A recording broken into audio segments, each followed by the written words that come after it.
Stephen Shulman serves as the CEO of the Jewish Federation of Canada, United Israel Appeal, which is also known as JFC UIA.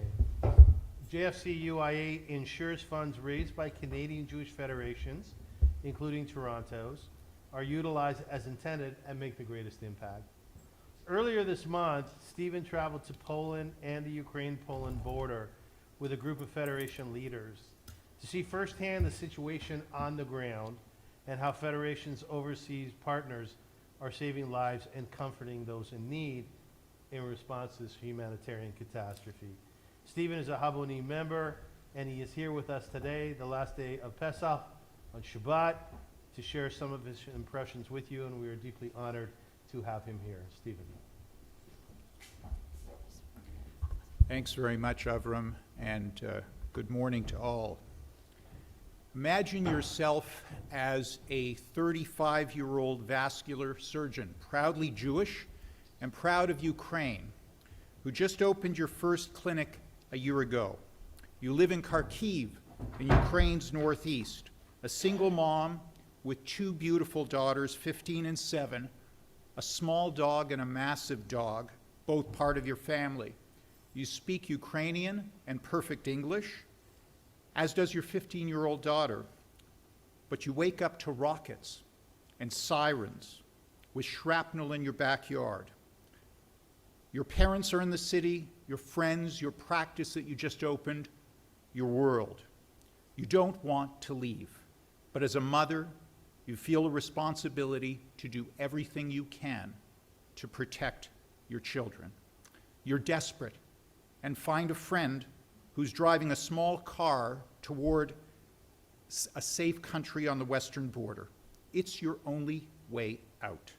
It's a trip that you would usually take a day to drive, a long day. It turns into a nightmare of 8 days, avoiding combat zones, circumventing war wreckage and bodies, your 7-year-old daughter in your lap, wiping away your tears, saying everything will be okay. Don't worry. And your 15-year-old in the back seat sharing space with your dogs. You sleep in the car, in abandoned kindergartens, run out of gas and have little food.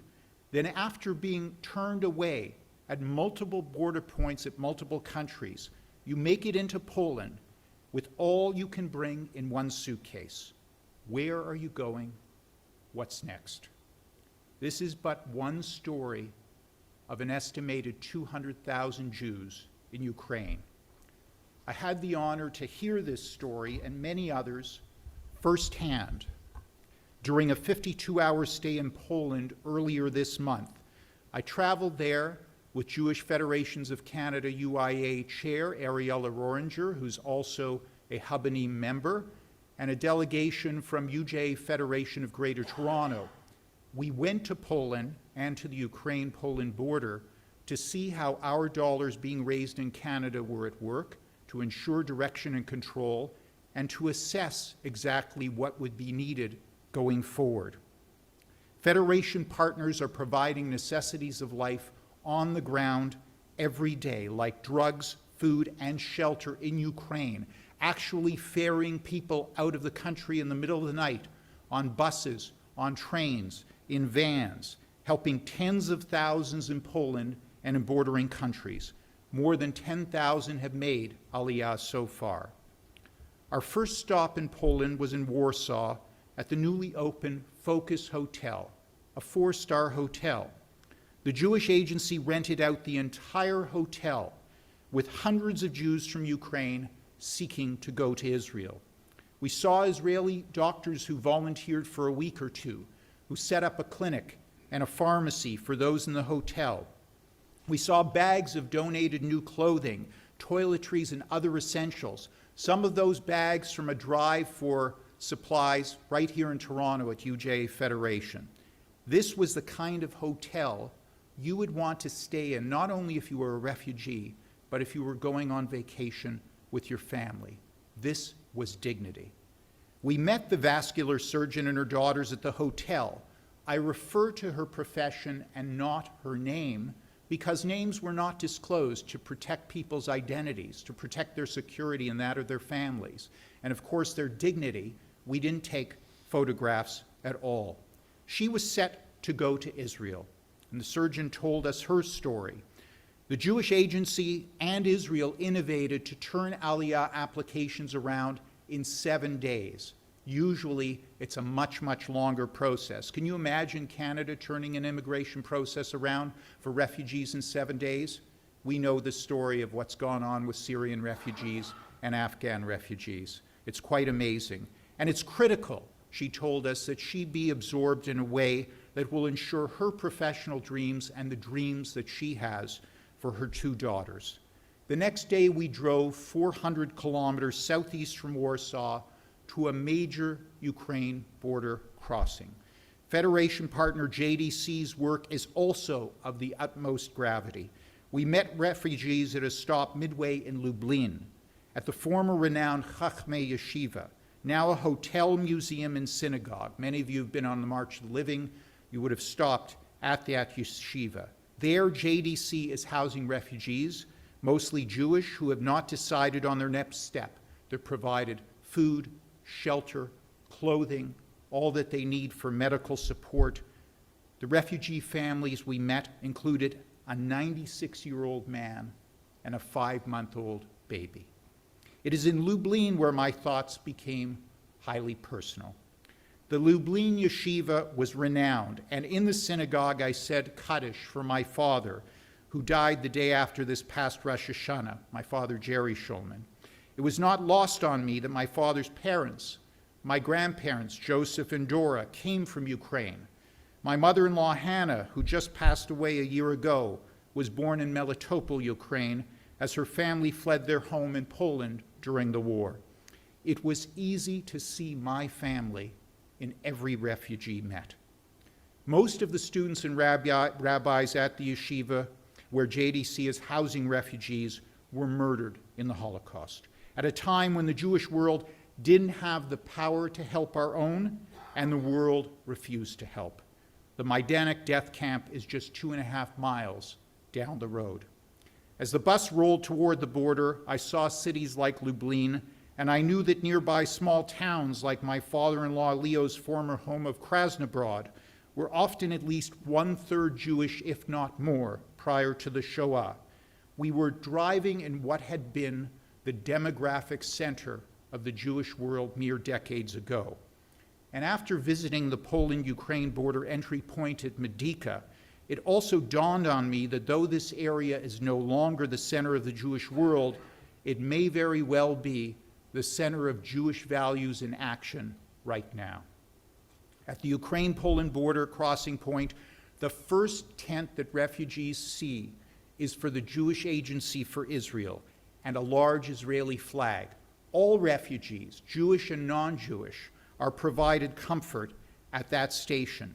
And Jewish volunteer groups from around the world, including the JDC and the Jewish Agency, can be found on this path that almost looks like a path lined with tents that you would see at a fair.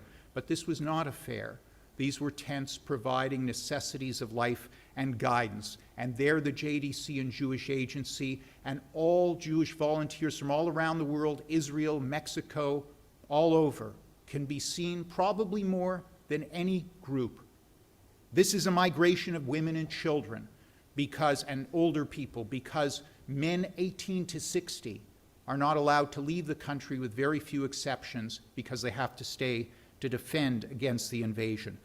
A few miles away in a former big box complex, thousands of refugees of all backgrounds gather. Again, the Jewish Agency, our partners, and the JDC, our partners, are there to assist all, in coordination with other agencies, including a Jewish agency called Natan, which is providing Israeli doctors and medical relief to thousands. There's also an Israeli field hospital, the first set up by any foreign country 10 miles inside the Ukrainian border, where Israeli doctors volunteer. This is not the Holocaust, and it shouldn't be compared to the Holocaust, but it is horrific. People packed their lives in one rolling suitcase. You can see them coming down the path from the border. Their eyes tell the story of sadness, fear, and an unknown future. What is known is that unlike 70 years ago, Jewish refugees are in a better situation than their compatriots because the Jewish world is in a position to save and change lives, and we accept that responsibility, both diaspora communities like Toronto, across Canada, and certainly Israel working together. This emergency work could not happen without the infrastructure of Israeli emissaries and local Jewish community professionals that had already been set up in Ukraine and in countries on the border of Ukraine that went into action when this crisis started. And of course, this infrastructure is made possible with Federation's annual campaign dollars.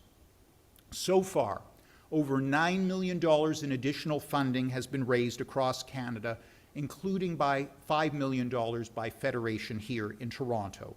We are playing a direct role with our partners, not just sending money. It's only a start.